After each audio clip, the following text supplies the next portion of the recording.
Okay, ladies and gentlemen, continuing on with the DC Cinematic Universe news, we're going to go into some Christian Bale news. Haven't talked about him in a very long time. So, back in the day, before before the Ben Affleck Batman news arrived, there were rumors that Christian Bale had kind of, I guess you can say, sided with Christopher Nolan and said that unless Christopher Nolan was directing, producing, etc., the movie, that he had nothing to do with the DC Comics Cinematic Universe. Well, check this out. He says, "No, I've never heard of that. Equally untrue about them coming to me for Batman before Ben Affleck. I think it's the right decision. People were talking about this obscene amount of money they were saying was thrown at me. No, I didn't have a single conversation with anybody about ever playing the role again." And I just let that sit in and kind of sink into your mind for a little bit, because it's... I don't want to say it's a missed opportunity, because I'm happy with Ben Affleck's Batman. I'm happy with the leaked Comic-Con footage. I'm happy because Ben Affleck's Batman towers over Henry Cavill's Superman. So there's really nothing wrong there. But imagine for a moment if Christian Bale had the opportunity to give us another performance of Batman without all the where's the trigger, all that stuff, without all that craziness that was going on.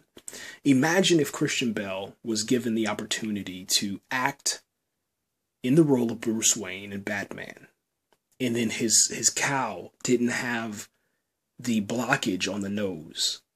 Because Ben Affleck's cowl, his Batman cowl, it has a very thin layer of leather, but where his nose is, there's a circle.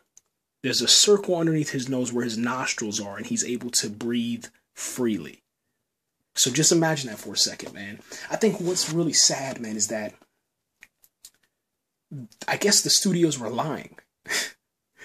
Maybe the lying because they wanted to calm us down as fanboys, or they were just lying because I don't know, they hadn't sealed the deal with Ben Affleck yet. I don't know.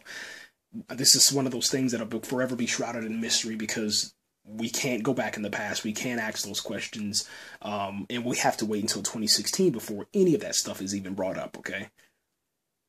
But it is kind of sad. It is kind of sad, because if Christian Bale was willing to, because in this interview, he didn't never say that he was not going to. And then check this out. I'm going to back up now. A couple of weeks ago, and Christian Bale said that he was a little jealous of Ben Affleck's Batman. You know? So with Christian Bale being jealous, and then now we find out that they never asked him to reprise the role. Wow.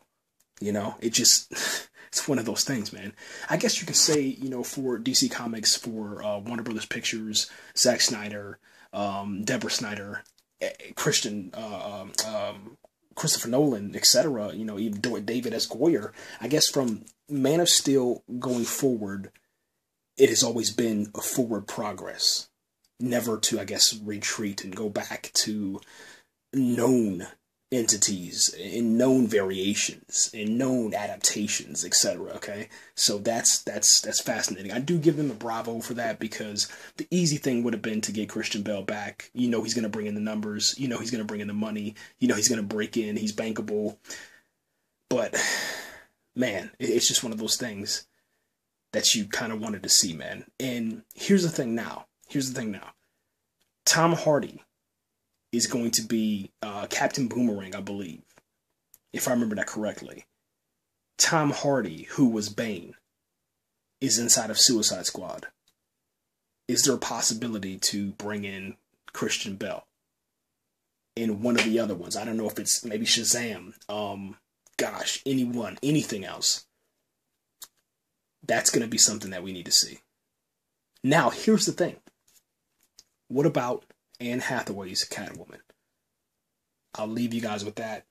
Let me know what you think about all this. And we're out of here. Thanks again for listening. As always, man, I appreciate the support.